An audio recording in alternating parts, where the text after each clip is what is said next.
Corona virus আমাদের জন্য একটা বড় আতঙ্কের নাম। করোনার পর আরও একটি ভাইরাস ছড়িয়ে পড়েছে কঙ্গোতে। এখন প্রশ্ন হলো, সেটি বিশ্বজুড়ে মরণব্যাধির মতো ছড়িয়ে পড়তে পারে কিনা। করোনা ভাইরাস প্রথম চীনে ছড়িয়ে পড়েছিল ২০২০ সালে। তারপর বিশ্বজুড়ে এই ভাইরাস রূপ নেয় মরণব্যাধিতে।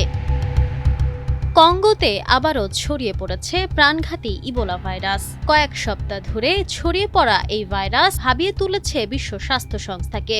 গৃহযুদ্ধ কবলিত একটি অঞ্চলে ভাইরাসটির বিস্তার এবং এর বিরল প্রজাতির কারণে পরিস্থিতি নিয়ন্ত্রণে আনা কঠিন হয়ে পড়েছে। এরই মধ্যে প্রায় ২৫০ জন সন্দেহভাজন রোগী শনাক্ত হয়েছেন, যার মধ্যে প্রাণ হারিয়েছেন ৮০ জন।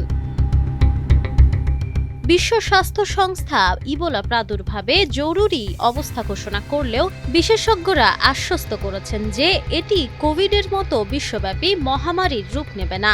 বিশ্বজুড়ে এই ভাইরাসের বড় আকারে ছড়িয়ে পড়ার ঝুঁকি অত্যন্ত কম। ইবোলা মূলত বাদুড় বা আক্রান্ত প্রাণীর সংস্পর্শ থেকে ছড়ায়। কঙ্গোর বর্তমান প্রাদুর্ভাবটি ঘটছে ইবোলার বিরল বুন্দিবুগীয় প্রজাতির কারণে। ইবোলা ভাইরাসের সবচেয়ে বড় চ্যালেঞ্জ হলো এর কোনো অনুমোদিত ভ্যাকসিন বা নির্দিষ্ট ঔষধ নেই।